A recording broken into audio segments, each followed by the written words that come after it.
आज की इस भागदौड़ और नोटिफिकेशन से भरी दुनिया में फोकस करना किसी सुपर पावर से कम नहीं है। इस एक्सप्लेनर में हम इसी सुपर पावर को डिकोड करने वाले हैं।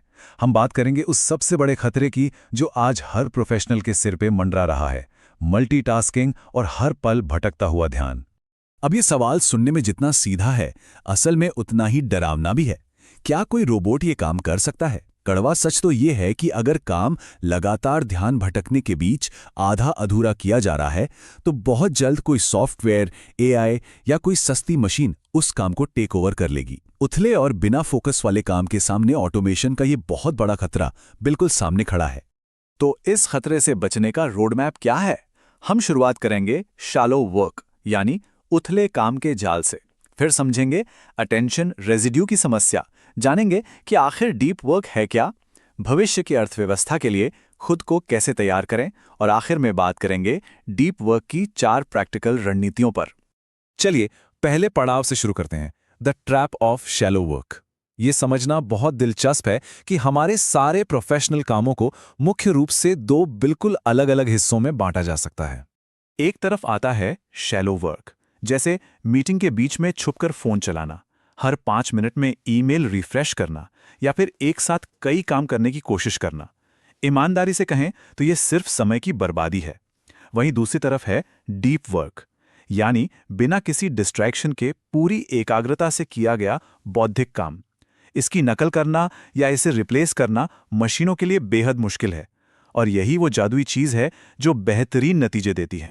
Section 2, the attention residue problem. अब सवाल ये उठता है कि हम दोनों तरह के काम एक साथ क्यों नहीं कर सकते? मल्टीटास्किंग हमेशा फेल क्यों होती है? इसके पीछे इंसानी दिमाग का एक बहुत ही खास पैटर्न है। और यही एंट्री होती है इस बहुत ही क्रूशल कॉन्सेप्ट की, अटेंशन रेजिड्यू। सोचिए कोई पूरी एकाग्रता के साथ एक जरूरी प्रोजेक्ट पर लगा है और अचानक फोन पर एक टिंग की आवाज आती है। सिर्फ 1 सेकंड के लिए नोटिफिकेशन देखा और वापस काम पर आ गए। लगता है ना कि 100% फोकस वापस आ गया? बिल्कुल नहीं। हमारे फोकस का एक हिस्सा उसी नोटिफिकेशन पर अटका रह जाता है। इसी पीछे छूट गए फोकस को अटेंशन रेजिड्यू कहते हैं। और इसकी कीमत ये सच में हैरान करने वाली है। एक बार फोन चेक करके वापस लौटने पर ध्यान का 20 से 30% हिस्सा उसी फोन स्क्रीन पर छूट जाता है। मतलब अब काम सिर्फ 70 से 80% एकाग्रता के साथ हो रहा है। वापस पूरी तरह से फोकस हासिल करने में काफी लंबा वक्त लगता है। बार बार काम बदलने का यही सबसे बड़ा साइड इफेक्ट है। एक और चौंकाने वाला फैक्ट, लगातार डिजिटल दुनिया से घिरे रहने की वजह से एक आम इंसान का अटेंशन स्पैन यानी किसी एक चीज पर लगातार ध्यान लगाने की क्षमता घटकर 8 सेकंड से भी कम रह गई है। जी हां, सिर्फ 8 सेकंड। तो इस मानसिक थकावट का इलाज क्या है? बढ़ते हैं सेक्शन 3 की तरफ। What is deep work?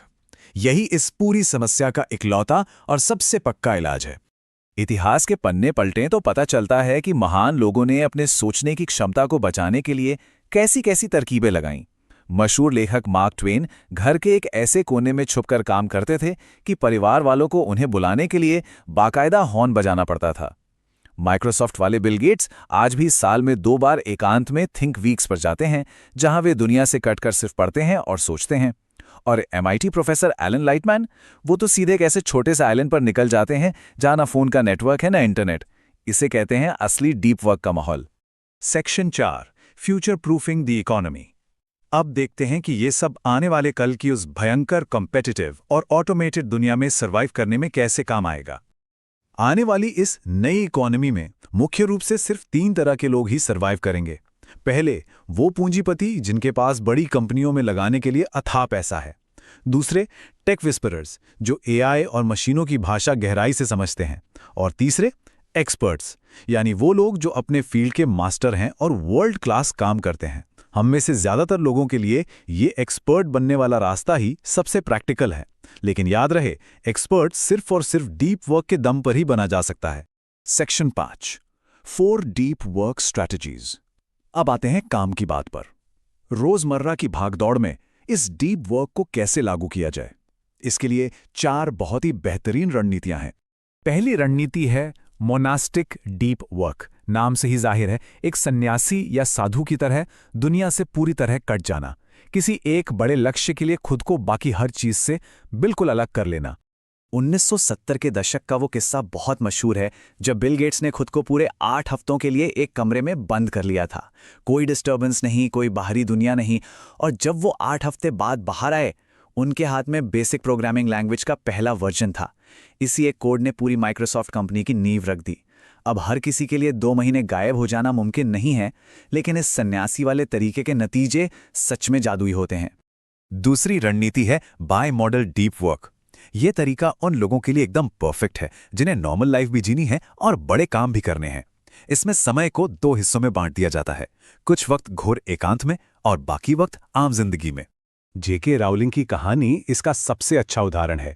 जब वो हैरी पॉटर की आखिरी किताब लिख रही थी तो घर में बच्चों का शोर, कुत्तों का भौंकना और रोजमर्रा के काम उन्हें फोकस नहीं करने दे रहे थे।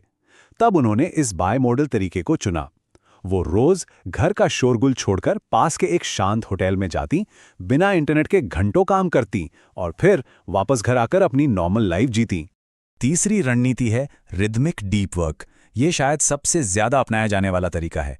इसमें एक रूटीन या रिदम सेट कर ली जाती है। मान लीजिए दिन का एक खास समय तय कर लिया कि हर सुबह 8 से 10 बजे तक फोन बंद रहेगा और सिर्फ सबसे जरूरी काम होगा। एक बार ये आदत बन गई तो बाकी का पूरा दिन मीटिंग्स या हल्के फुल्के काम के लिए इस्तेमाल किया जा सकता है।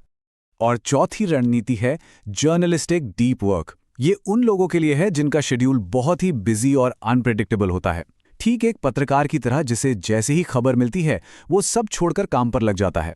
इसमें जब भी जहां भी फ्री टाइम मिले बस तुरंत फोन दूर रखा और पूरे फोकस के साथ काम में गोता लगा दिया। इस जर्नलिस्टिक अप्रोच की एक बहुत ही क्रेजी कहानी पीटर शैंकमैन की है। उन्हें अपनी एक किताब जल्द से जल्द खत्म करनी थी, तो उन्होंने क्या किया? उन्होंने अमेरिका से टोक्यो की एक round trip business class flight book कर ली। उनका मकसद सिर्फ इतना था कि आसमान में उन्हें कोई डिस्टर्ब नहीं कर पाएगा। 30,000 फीट की ऊंचाई पर उन्होंने लगातार 30 घंटे काम किया और जब प्लेन वापस लैंड हुआ तो उनके हाथ में पूरी किताब तैयार थी। फोकस पाने के लिए उन्होंने जो कीमत चुकाई वो उस शानदार काम के आगे कुछ भी नहीं थी। तो इस पूरे एक्सप्लेनर का निचोड़ क्या है?